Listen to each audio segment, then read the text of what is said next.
Welcome to my channel English learning with কেন। তো যারা এবার ক্লাস 11 এর এক্সাম দিয়েছো তাদের কিন্তু আর বেশি দিন নেই, কারণ এখন থেকে কাউন্টডাউন শুরু করতে হবে ক্লাস 12 এর জন্য। তো ক্লাস 12 এর ফার্স্ট যে তোমাদের থার্ড সেমিস্টারটা হবে সেটার জন্য আজকে আমি সিলেবাসটা নিয়ে এসেছি। তো এই সিলেবাসে আমি তোমাদেরকে মার্ক ডিভিশন কোথায় কত মার্ক আছে সেটাও বলে দেবো। এবং দেখো, আমি কিন্তু তোমাদেরকে এই সমস্ত টেক্সটগুলোর এক্সপ্লানেশনও করে দেবো পরপর। এবং একটা কথা বলে রাখি, ক্লাস 11-এ যা করেছো করেছো, সময় নষ্ট করেছো অনেক, হয়তো সেভাবে সিরিয়াসলি নাওনি ব্যাপারটাকে, কিন্তু ক্লাস 12-এ কিন্তু এবার সিরিয়াসলি নিতে হবে পড়াশোনাটাকে। কারণ দেখো, তোমাদের ক্লাস 12-এ সেমিস্টারের যে সিস্টেমটা হয়েছে সেখানে কিন্তু তোমাদের প্রথম যে 40 মার্কস দেবে থার্ড সেমিস্টারে, সেখানে কিন্তু 40-এ 40 পাওয়া যায়। এটা কোনো অস্বাভাবিক ব্যাপার নয়, 40-এ 40-ই পাওয়া যায়।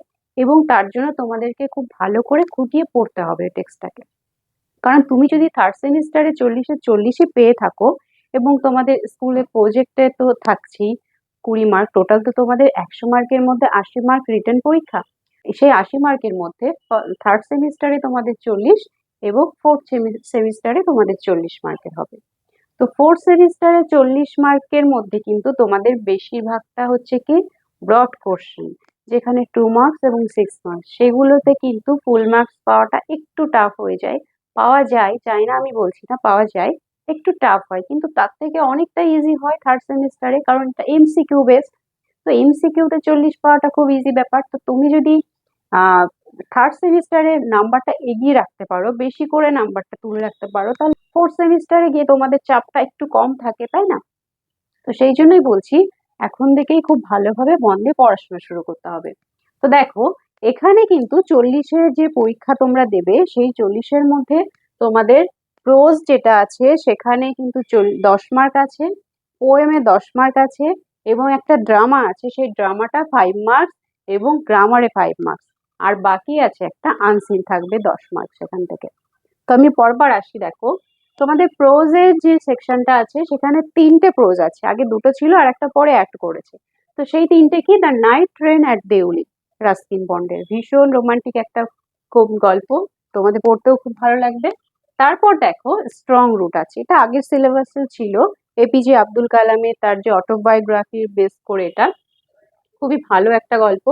তারপর আছে আর একটা খুব ইন্টারেস্টিং গল্প, দ্য বেড, অ্যান্টন চেকপের, এটা পরে অ্যাড করেছে, খুব ভালো গল্পটা। এই 3টে গল্প খুব ভালো করে পড়তে হবে।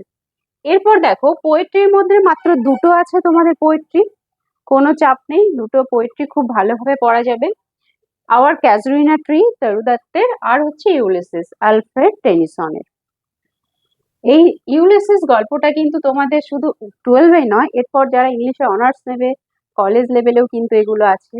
তো এই গল্প, এই কবিতা দুটো ভীষণ ভালো করে পড়তে হবে। কবিতা দুটো একটু লেন্দি, কিন্তু পড়তে ভালো লাগবে দেখবে।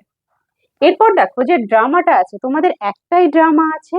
আগে 11-এ যেমন তোমরা ড্রামা 3টে পড়ে এসছো, তাই না? Macbeth, Othello, as you like it. এবার তোমাদের একটাই পড়তে হবে, আর একটা প্লাস পয়েন্টের পর্ব আছে। সেটা হচ্ছে কি, এই একটা ড্রামা যদি এখনই খুব ভালো করে পড়ে রাখো, ফোর্থ সেমিস্টারে গিয়ে তোমাদের আর ড্রামার দিকে তাকাতেই হবে না, কারণ ফোর্থ সেমিস্টারেও এই ড্রামাটাই থাকবে। শুধু এখান থেকে কি ব্রড কোশ্চেন থাকবে, 5 মার্কের একটা থাকবে। তো তার মানে কি, তুমি ফোর্থ সেমিস্টারের জন্য রেডি করে রাখছো, সেই জন্য তোমাকে থার্ড সেমিস্টারে খুব ভালো করে পড়ে নিতে হবে এটা। তার মানে ওখানে গিয়ে তোমার সিলেবাসটা কমে গেল, তোমার আগের থেকেই যদি খুব ভালো পড়া থাকে, তাই না? শুধু একটা 5 মার্কের লিখতে হবে। এবারে দেখো, এখান থেকে কিন্তু আমি যে সাজেশন দিয়েছিলাম, এখান থেকে যে কোশ্চেন আসবে এসে গেছে, রোল অফ সি এসে গেছে, আর এটা হচ্ছে কি, এটা যে একটা ওয়ান অ্যাক্ট প্লে, সেটা এসে গেছে।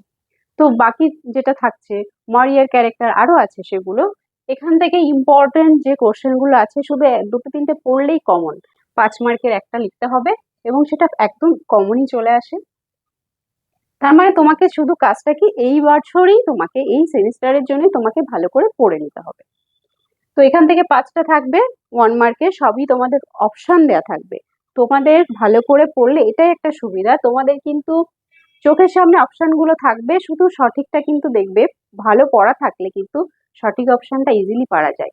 সেই জন্যই বলছি, 40-এ 40 পাওয়াটা কিন্তু কোনো ব্যাপারই না। এরপর দেখো, গ্রামার আছে। গ্রামারের মধ্যে তোমাদের 5টা গ্রামার থাকবে, তো 5টা করলে 5 এ 5, তো দেখো এখানে স্প্লিট আছে এবং জয়েনিং।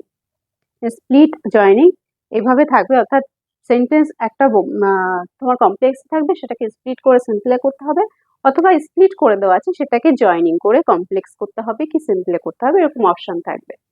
তো কোশ্চেন গুলো সবগুলো গ্রামারেরও সব অপশন দেওয়া থাকবে, অ্যান্সার গুলো দেওয়া থাকবে, যেটা সঠিক সেটাকে তোমাকে ওই মার্কসিটে ফিল আপ করতে হবে।